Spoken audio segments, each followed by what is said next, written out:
Hey guys, welcome back to the channel. This is Jeff at J.A.G.s Auto Restorations. If you're new, please subscribe. I try to put as much content as I can out there. Try to help you guys with some issues if you're restoring some cars yourself. We're back on the 64 Dodge Dart GT. I'll show you some progress as we go along. I've already started some videos on it. It's going to be a series of a lot of videos, some short, some long. So let's get to it.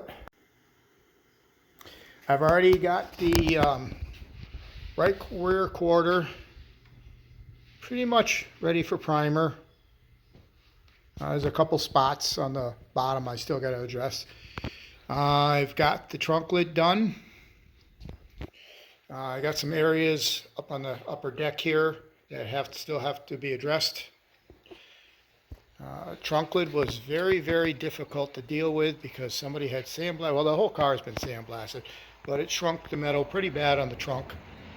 So it took quite a few hours to get it straight. I am in the process of stripping the left rear quarter. Now, when I strip cars, I use two processes. I either use chemical or I use sanding. And most of the time, I use a DA with 80 grit.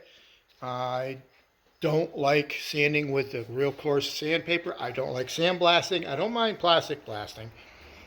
But it takes a long time to do it the way I do it. But the results, I think, are very good. The interesting thing about doing auto restorations is the archaeological dig, if you will.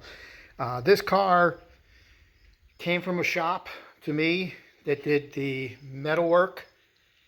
They did good work. I'm going to talk to them about perhaps using a finer grinder. It looks like they either use 36 or 24 grit.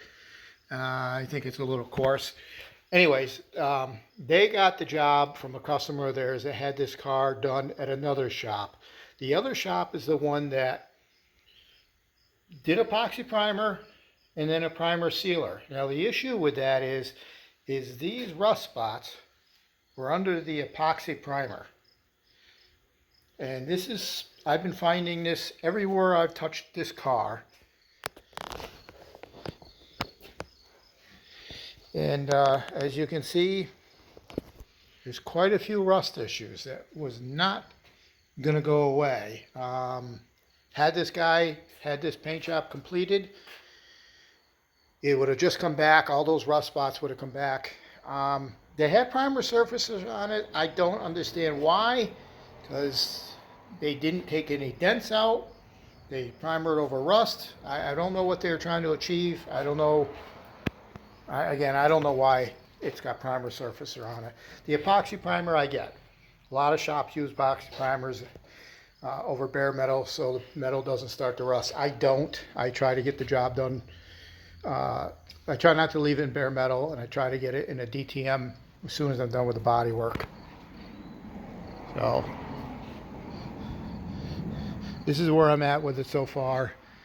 The bottom of the trunk lid still needs a little more attention. It's not bad, but I got a little more work to do there. And again, just a couple spots on the bottom of the quarter. So my goal here is to get the whole back of the car done, including the rocker panels, and in a coat of primer. And then I will remove the doors, the fenders, and the hood, and I will strip them off the car, get them in primer, bodywork in primer, and then I will reassemble the car, readjust all the body lines, make sure everything is correct. Then I'll take it apart and I'll prep it for paint. And then I will paint this car, put the body back together, and it goes back to the other shop to be completed. So if you like the content, subscribe, give me a thumbs up. I'm just trying to figure these videos out. This is very new to me. I just started the channel recently. So I'm trying to, if you're interested in the content, I'll try to help you out. If you have any questions, send me a comment. I'll try to help you out with it.